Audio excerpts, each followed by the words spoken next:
Okay. Hey, everybody. Hey. Welcome in. Welcome back. Hopefully, y'all doing all right today. It is your humblest of hosts, Soul Expression, and I am super duper happy to be back with you today and to be using my microphone and doing all of the cool things like playing with settings, trying to master, settings and such. I think my camera's trying to zoom in. Go out. Go out, camera. Go out. Yes. Good, right there. Don't move. Please like the video. Subscribe to the channels. Okay, you are at the Inner Storyteller channel, and I am your humble host, Soul Expression. Um, if you are here, then you are here for real conversations. We have real conversations about natural law. We talk about religion, the good, the bad, the ugly, and the great. We talk about money, we talk about anarchy, we talk about culture, and how the human being is manipulated by forces that do not have the human being's best interest at heart, even though they may be human beings themselves. That's what we talk about here, everybody.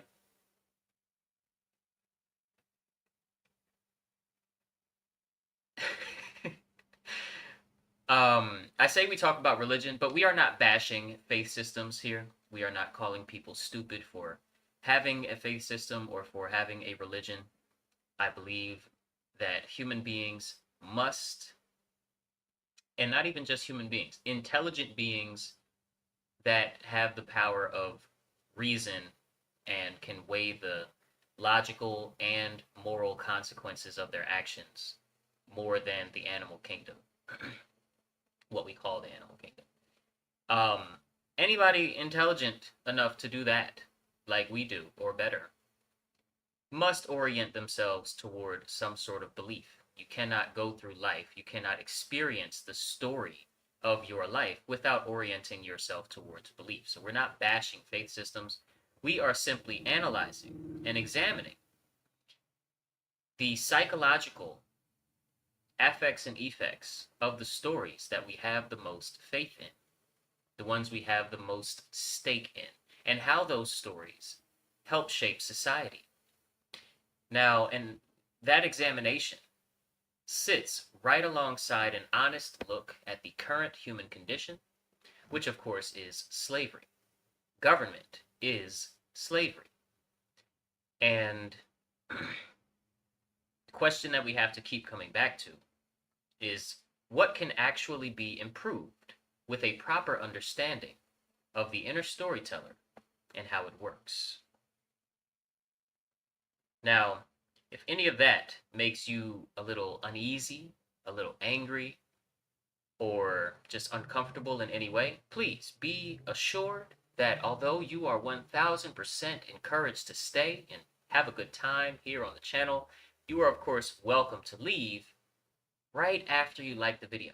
Okay? You gotta like the video. That's mandatory. It's written into law. Okay?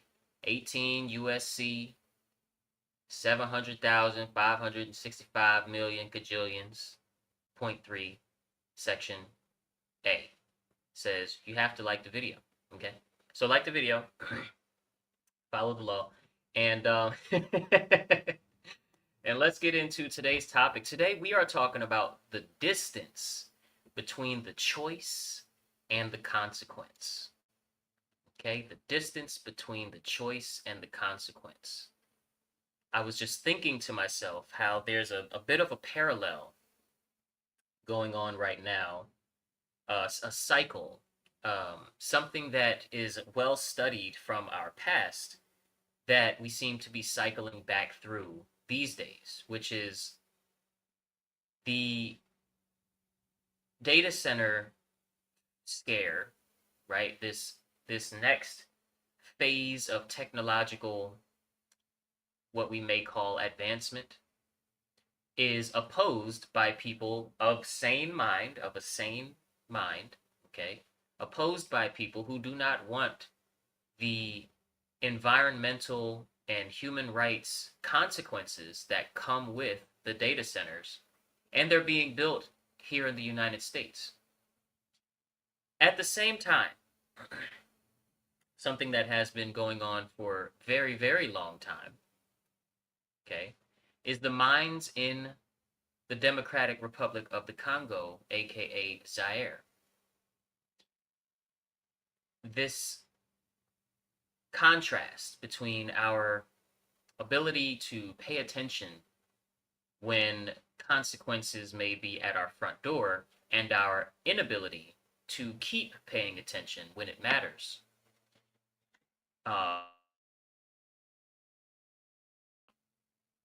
When our, there we go. Oh, here's the cord. One second.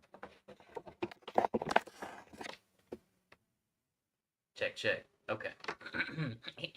We back, people.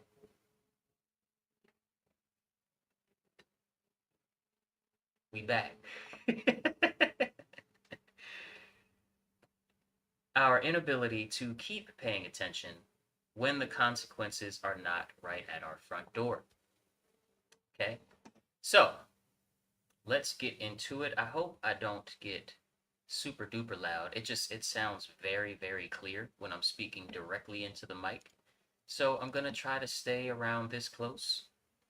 Also, I'm going to put this over here. Boom. Yes. There we go. That way I can see you guys by looking this way, and I can see my notes when I look forward. So, without further ado, the distance between the choice and the consequence. We have to consider, good people, the effect of our choices. And we have to consider the effect of our choices holistically. And I mean that in the most literal and practical sense of the word. Not as a spiritual suggestion, but as a moral requirement. Because right now, today, there are people in this country genuinely concerned about data centers being built in or around their neighborhoods and cities. The energy consumption, the heat, the noise, the environmental footprint on their land. And as I stated in the intro, that concern is not wrong. There's nothing wrong with that concern. But here's the question that the inner storyteller has to wrestle with. How many of those same people here in America are actively concerned, meaning trying to do something about it, like we are by and large or by and medium trying to do something about the data centers, at least lifting our voices more and more. How many of those same people are concerned about the mining operations in the Democratic Republic of Congo, aka Zaire, which produces the coltan, I don't know, cobalt, that sits inside the cell phone that they use to watch and or record the content that they make in opposition to the data centers, right? The tablets, the computers that we use to post these videos and these opinions onto the various platforms that we post them onto. If those same people are or can be concerned about what's going on in the Congo, right? And not just the Congo, but things like that. We're going to get into it. So in the Congo, we have children mining by hand. This is all on camera. We have, obviously, a lot of militia activity, some violence by militias and forces that claim regional monopolies on violence. We have generational poverty enforced by the same investment structures that we've talked about on this channel before. environmental devastation of a scale that makes a data center 60 miles long look like a little time around a campfire, right? And all of it, all of the atrocities that come with the mining operations that make our mass distributed cell phone fun possible is all documented, it's all confirmed, it's all publicly available information. Okay? And while we're here, how many of those same people are wearing a t-shirt likely made in a factory in China or Bangladesh that they have known since the 90s employs people, especially a lot of women, in conditions that would be called human rights violations if it happened down the street? That information is not new. It was not hidden. The t-shirt factory story was on the news every day for a while. It was in documentaries. It was discussed in vlogs, papers, academia, and social media. And then, just like what happens in a lot of cases, it was filed away. And we memory hold, as we like to call it, memory hold. Memory hold is the phenomenon where we consume so much information that something that's ongoing that we may want to pay attention to if we have shared objectives for more freedom for all of humanity, more sustainability in our technology and all of the rest. If we're gonna honor the fact that we have these shared objectives, of course, we'd have to pay attention to the fact that t-shirt factories are a thing and that these people's lives are, ruined and their freedoms are being trampled on. Right?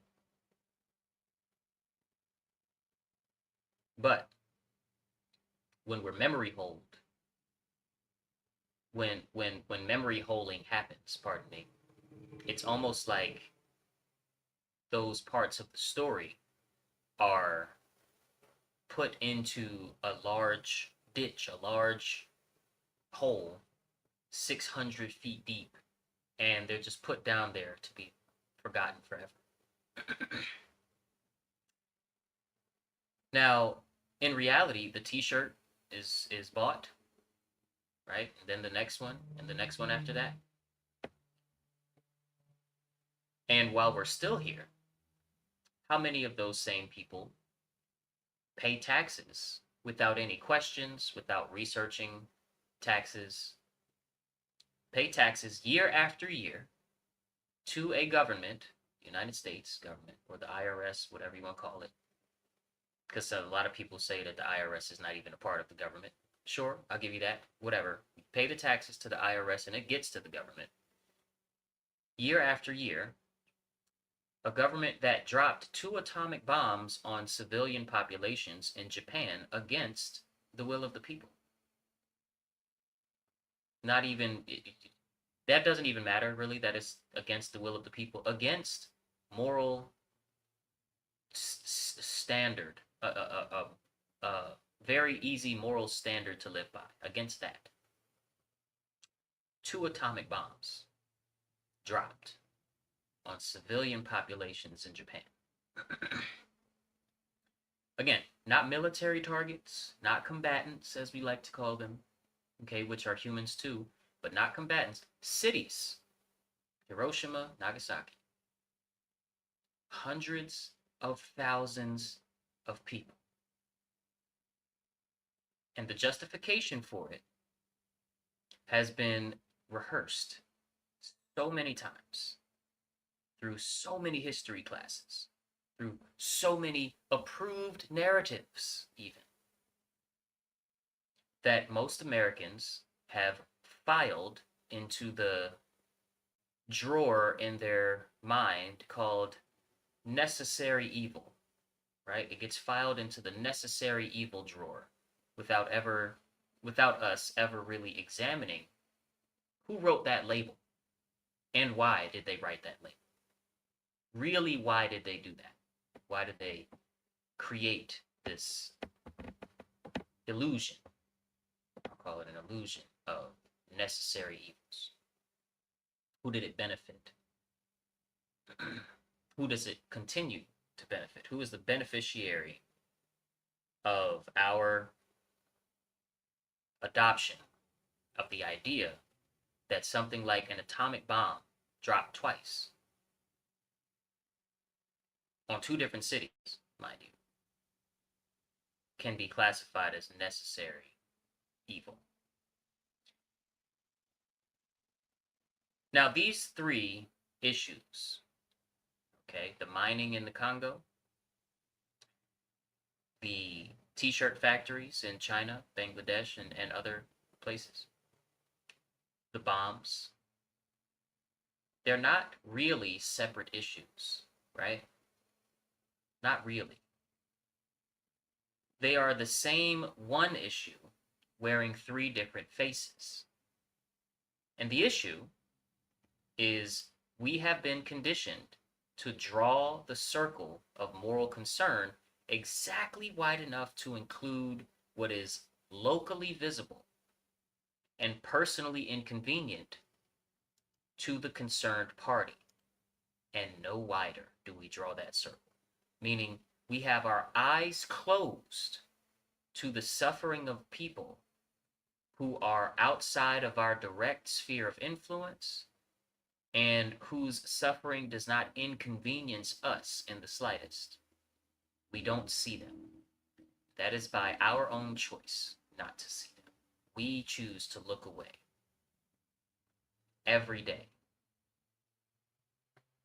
The reason these things do not all live in the same person at the same time as active moral concerns is not an effect of widespread stupidity. It is the manipulation of the relationship we feel to those who are at a distance from us. It's a manipulation of how we feel about people who are at a distance. You could say it is the distance itself, and that distance is being used as a tool. And I break this down very thoroughly in my book, The Inner Storyteller, in part 3. Okay? When people are far away from the mind, when people are far away, the mind must imagine them. Okay?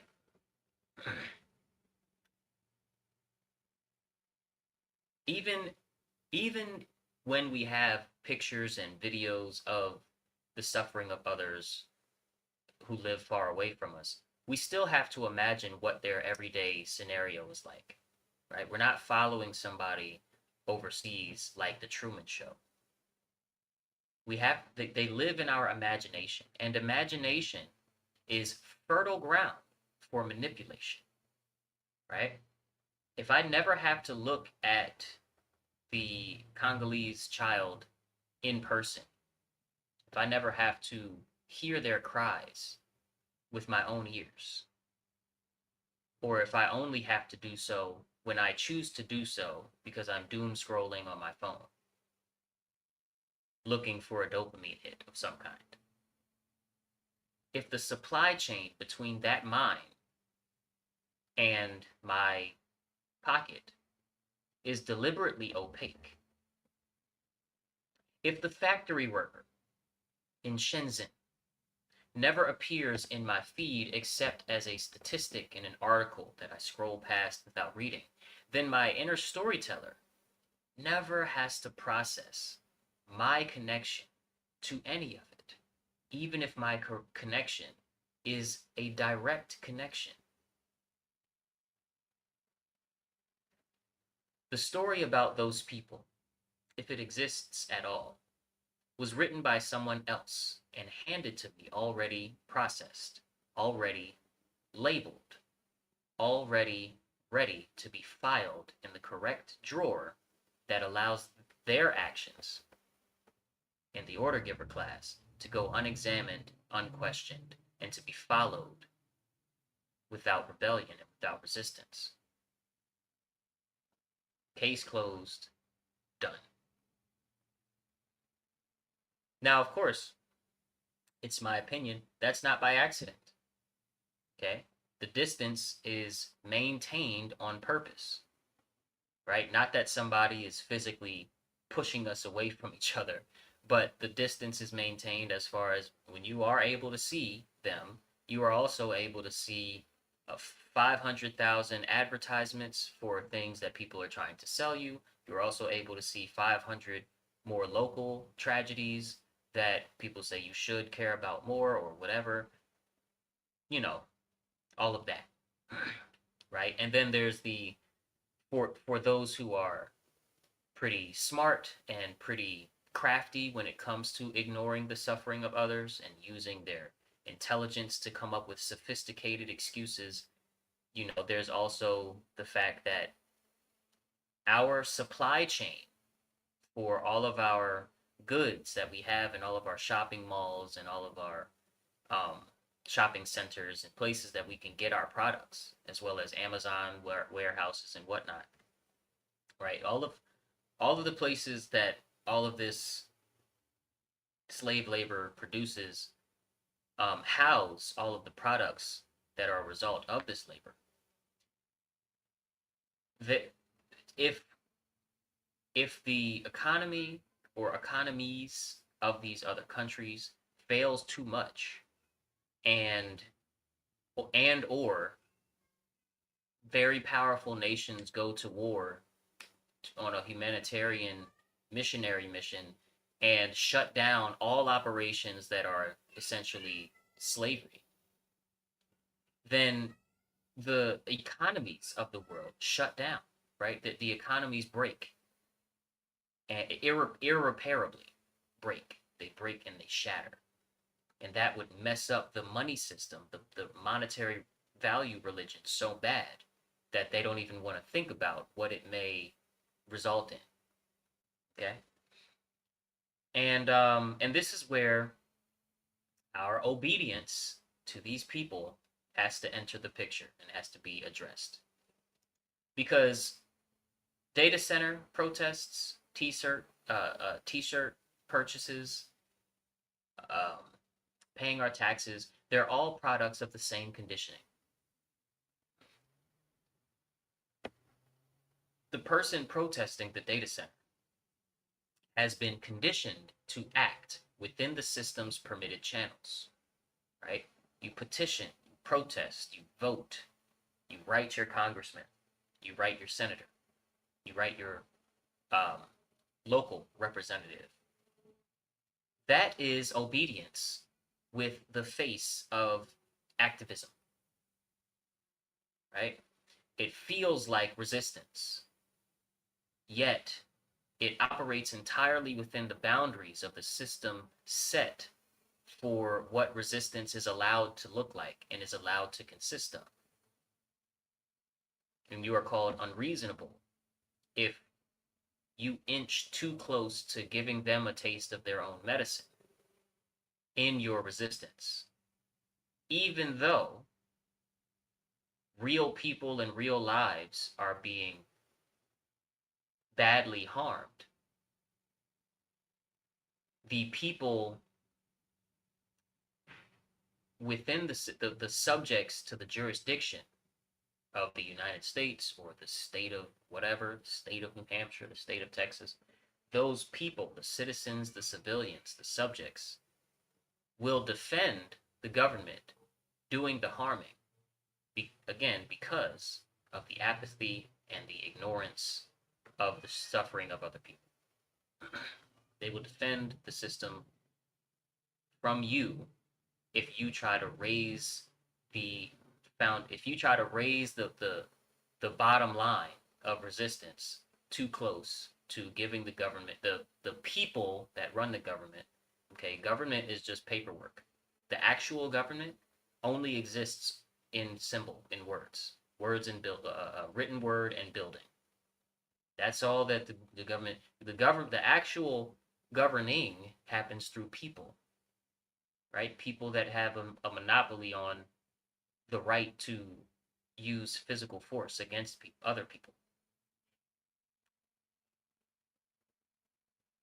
If your resistance to us causing and or enabling and or funding the mass suffering of other people at a distance, if that looks too close, like trying to give them a dose of their own medicine, then the regular people will either rat you out or physically try to stop you from resisting the government doing those things.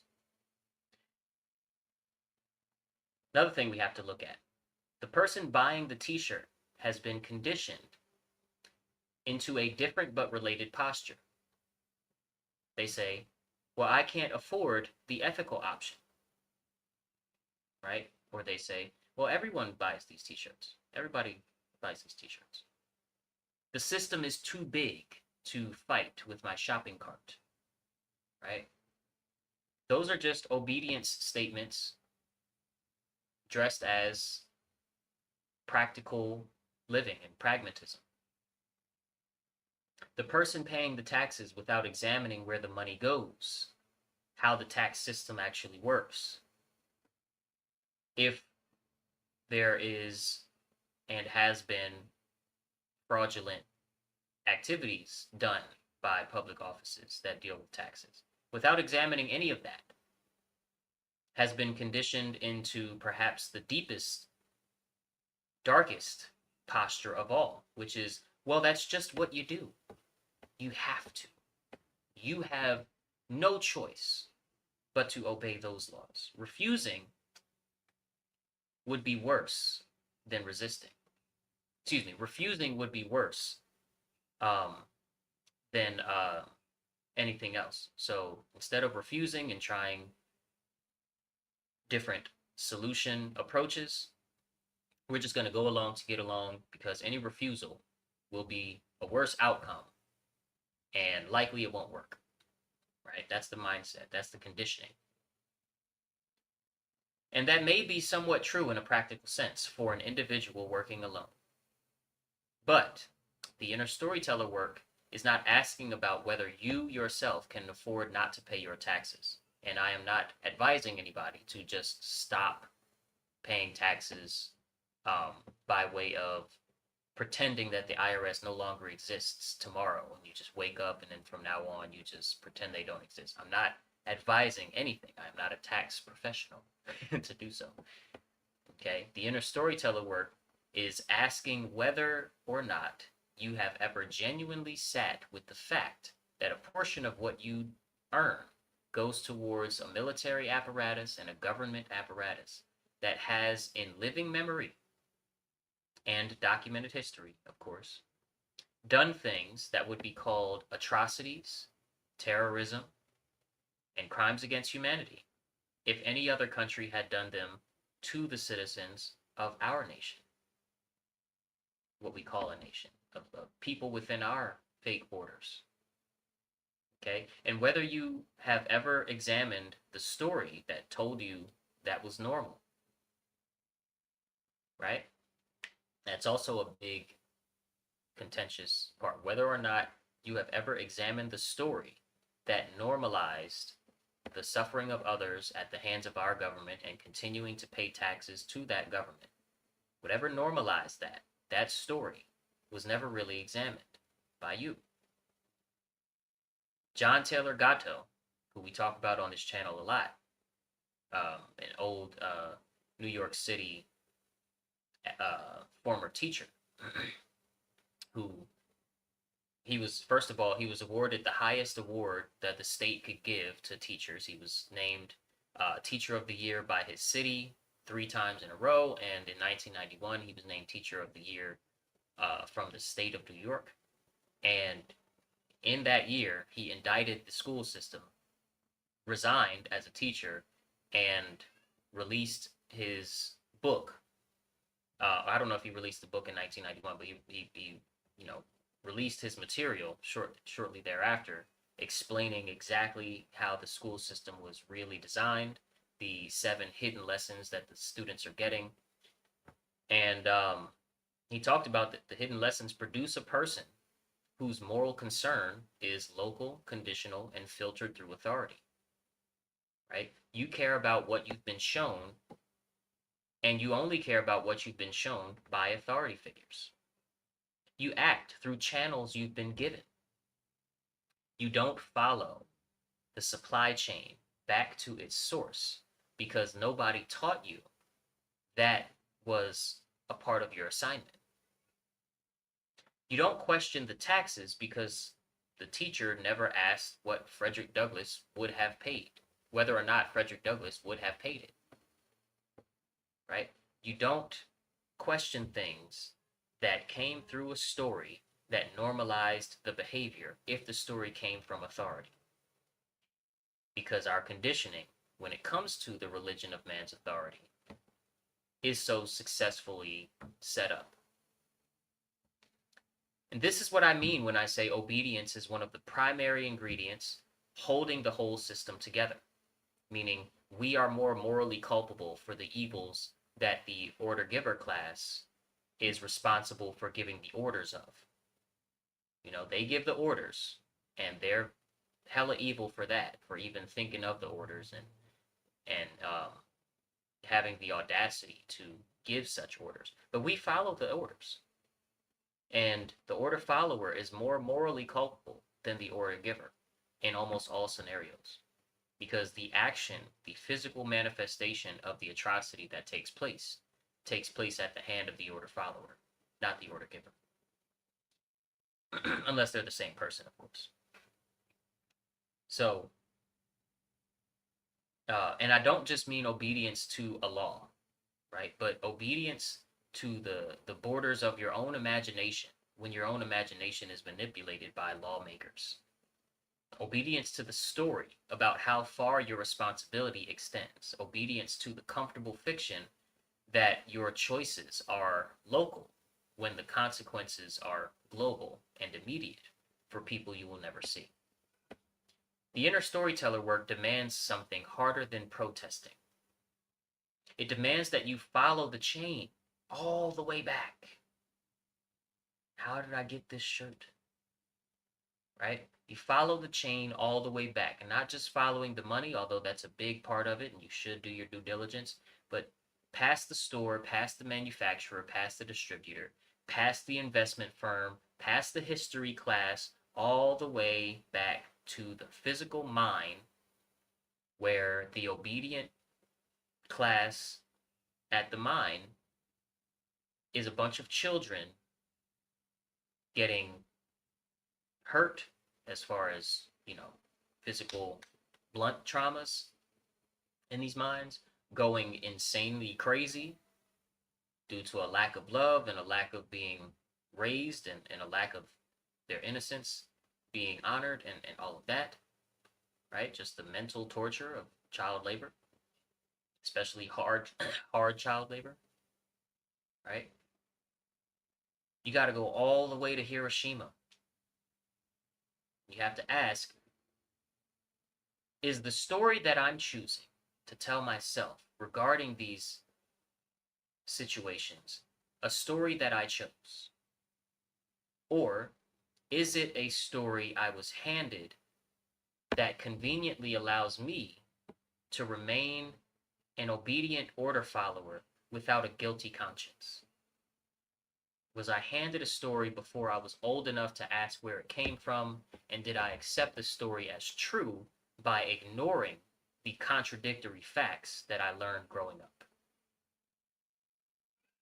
Right? Did I only artificially choose the story? Or did I really choose the story, and am I okay with this stuff? We got to examine.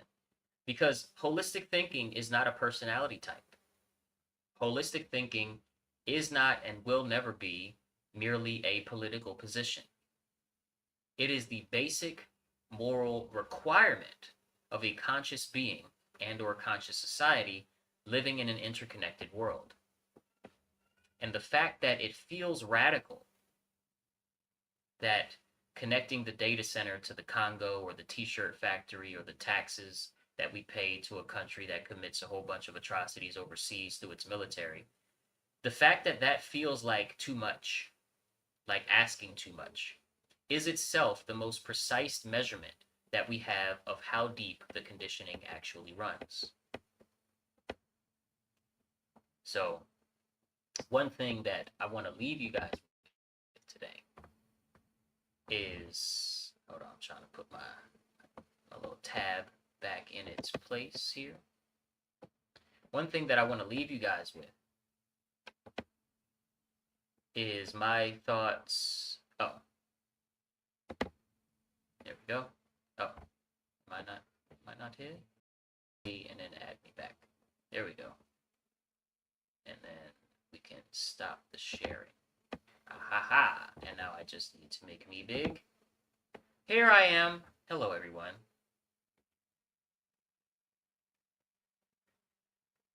How we doing out there? We doing all right?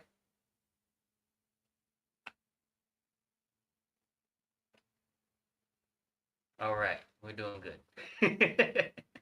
Hopefully, y'all can hear the sound effects when I hit them. What I want to leave you guys with at the end of this conversation is coming from the heart. It's not in my notes. Is that distance is not what disconnects people. Okay, we are not actually disconnected by distance. There is an appearance of disconnection via distance, but there isn't an actual disconnection, right? On one hand, quantum mechanics and quantum physics, through quantum entanglement and other tested and I almost want to say proven concepts in science, point to our inseparability from each other. But also, the butterfly effect, right? The chain reactions from any choice, that is made, connects us, and it connects all of us, right? From the past to the unknown future, every one of us is connected to every other one of us. Honoring that connection not only means paying attention to what stories we are telling ourselves, but also what stories are shaping our worldview of our connection to each other. And if we can rewrite the stories that we believe which put us against each other and call into question stories that pit us against each other, then, oh, son of a bitch. So let me see. What if I turn that off? That's hella gay. Yeah, the volume for it is up. Oh well. Maybe if I hit this.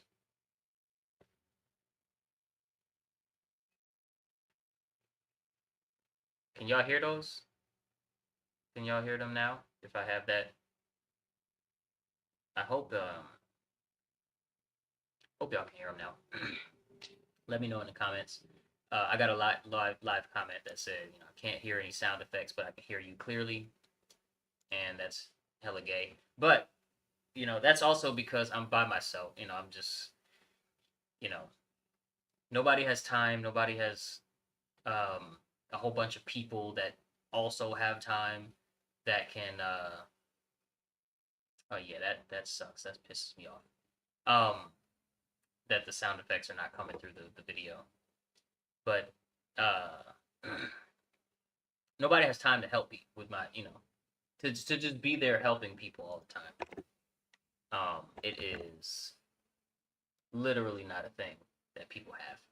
So it's very understandable that I'm kind of by myself. So I can't, until you guys like the video and subscribe to the channels, and I'm able to monetize this thing. I cannot help bring in a producer, bring in somebody that is better with production and can help me test things before I go live, and all of that, because there's just no time. There's just no time. So like the video, subscribe to the channels. Today is Saturday, so I will not see you tomorrow, but I will see you on Monday for the next one. We have a great, great show planned for Monday. So be on the lookout for that thumbnail. It'll pop up on my page as soon as it can. Love you guys, and I'll see you in the next one.